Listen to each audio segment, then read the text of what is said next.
I was on a business trip and covered $37,000 out of my own pocket. I turned in the reimbursement 2 months ago. Finance said the receipts were non-compliant and sent it back.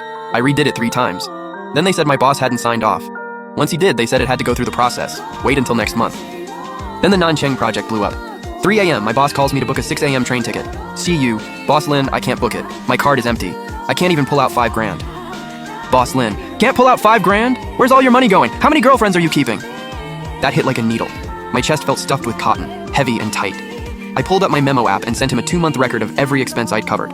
See you. Boss Lin, every single dollar went to company projects. I turned in the September reimbursement 3 times. Ms. Wang kept saying the format was wrong. See you.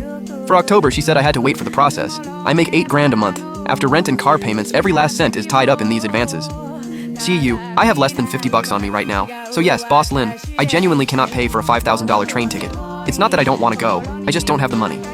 After that last sentence, I shut up. The whole world went quiet. Every second dragged by.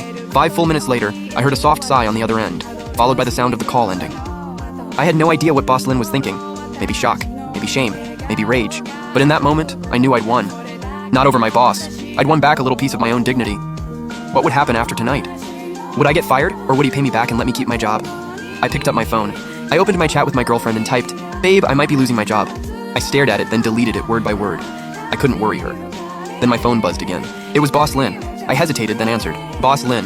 Ziayu, don't worry about Nancheng, I already got Deputy Director Lee on it. I said okay, didn't feel much of anything. Boss Lin, get to the office right now. Bring every reimbursement form and every original receipt you have. I grabbed a cab to the office. Half an hour later, I pushed open Boss Lin's door. Boss Lin was at his desk, cigarette in hand, the ashtray already piled with butts. He glanced up, gave me a nod toward the chair, and asked, "You bring everything?" I set the manila envelope on his desk. He just looked at me, hard to read. Boss Lin, see you. Why didn't you come to me sooner? I tried to smile. Couldn't quite pull it off. See you. Boss Lin, last month after my update, I mentioned it at the end. You were on a call. You waved me off and said you'd push finance on it. Boss Lin's expression shifted. He remembered. Boss Lin, is Ms. Wang the one who's been blocking you? See you. I don't know if she's doing it on purpose. All I know is I've been waiting 2 months and haven't seen a single cent. Boss Lin went quiet, picked up his phone, and dialed. Boss Lin. Wang Ran, get your ass to the office right now. You've got 30 minutes. Don't show up, don't bother coming in tomorrow. He was practically yelling, veins popping out of his neck. While we waited for Ms. Wang, the office was dead silent. The past 2 months played in my head like a movie on fast forward. The first time I turned in the September reimbursement to Ms. Wang. She flipped through it and said, "See you, your receipts aren't attached right. They need to go in chronological order, top to bottom, smallest to largest." Second time I turned it in, she smiled. "Oh, you wrote the amount wrong. See this? It's $365.50. You have to write it out in full, not even 1 character off. Our finance rules are very strict." I took it back and fixed it again. Third time, she finally dropped the format complaints. Instead, she pointed at a dining receipt. "This won't work. Company policy says any meal over $500 needs an itemized bill." She, you, Ms. Wang, that was a quick client lunch. There's no itemized receipt. Ms. Wang, then it won't go through. Auditing won't accept it. Figure it out yourself. I went to the restaurant. They said their system couldn't print one. I went back and told Ms. Wang. She just shrugged. Then there's nothing I can do. Rules are rules. I stood outside her office for 10 minutes that day. She just sat there smiling at me, not a drop of warmth in her eyes. I could feel she was doing it on purpose. Eventually, I got Boss Lin to personally approve it and push the receipt through. But come October, she had a new move. Ms. Wang, Boss Lin's signature is too sloppy. What if auditing thinks we forged it? Go get him to sign a clean one. I stood outside Boss Lin's office for 2 hours waiting for his meeting to end, then carefully had him re-sign, turned it back in. Ms. Wang, wait, your approval chain is wrong. Department director signs first, then Boss Lin. You did it backwards, do it over. I wanted to throw the papers in her face, but I held it together. I needed this job. I needed that paycheck. There was another guy at the company, Little Fatty, a distant relative of the boss. One day I watched him walk in with a crumpled scrap of paper that just said, "Office supplies, $500. Ms. Wang didn't even look at it. She opened her drawer, counted out $500 cash, and handed it over, saying, "Work on that handwriting, Fatty." He pocketed the money and gave me a smug look. In that moment, every ounce of humiliation and rage peaked. Why? Just because I had no connections, no backing, just a regular guy who came here with nothing. I deserved this? I started quietly building a case. Every submission date, every rejection reason, every time she treated me differently. I recorded it on my phone or took screenshots. I didn't know what I'd ever do with it. It just felt like someday it would matter. I even thought about going straight to Boss Lin. But just like that time in the break room, he was too busy to sit and listen to some low-level employee vent.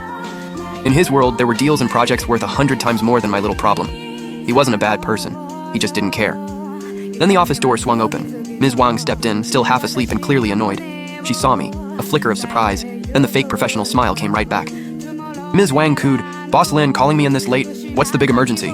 Like she had zero idea what was going on. Boss Lin pointed to the envelope on his desk. "Wang Ran, explain this to me. What exactly is going on here?" Ms. Wang's eyes landed on the envelope. Her smile faltered. She walked over and picked it up. Ms. Wang laughed it off. Oh, haha, it's ZU's reimbursement. I was just about to process it. The monthly cutoff isn't until end of month, right? Casual is talking about the weather. I let out a cold laugh. Boss Lin snapped his head up and locked eyes on her. Not until end of month? That's a September submission. It's the end of October, and you're telling me it's not time yet? Ms. Wang. Boss Lin, you know how it is. Our finance policies are very strict. CAU's submissions had so many issues. I'm just looking out for the company. Boss Lin, too many issues? Look at this log right here. Is this what you call issues? Ms. Wang picked up the phone. Her face drained of color instantly. Her hands started shaking. She couldn't get a single word out. Boss Lin. Wang ran. I'm asking you one more time. Did you do this? Ms. Wang stammered. Ms. Wang broke into a cold sweat. She looked over at me, eyes practically begging. I calmly looked at Boss Lin and said, Boss Lin, there's something else you might want to see. I took out my phone and opened a folder. Inside were a few audio recordings and one video. I played the first recording, a conversation between me and Ms. Wang. In the recording, I said, Ms. Wang, I really can't get an itemized receipt. The restaurant said their system doesn't do it. Ms. Wang said, then there's nothing I can do. Rules are rules. Ziyu, I'm not giving you a hard time. It'd be the same for anyone. Her warm, friendly voice played from the speaker. Then I pulled up the video. It was footage I'd secretly shot outside the finance office. Little fatty hands Ms. Wang that crumpled scrap paper with a big grin. She laughs, counts out $500 from her drawer, and hands it over, barely even glancing at the paper. The video ended. You could have heard a pin drop. Ms. Wang sat frozen, staring at nothing. Boss Lin looked like he was about to combust. Boss Lin. Wang Rant, you've got some nerve. The entire company's survival rested on his shoulders, and the finance manager he trusted most had been using dirty tricks to push out his best employee. He stopped, turned around, and looked at me. Boss Lin met my eyes, more serious than I'd ever seen him. Ziyu, I'm sorry. This was my failure. He turned to Ms. Wang, voice completely flat. You're going to calculate every single reimbursement ZU is owed, down to the last cent, right now. Essie.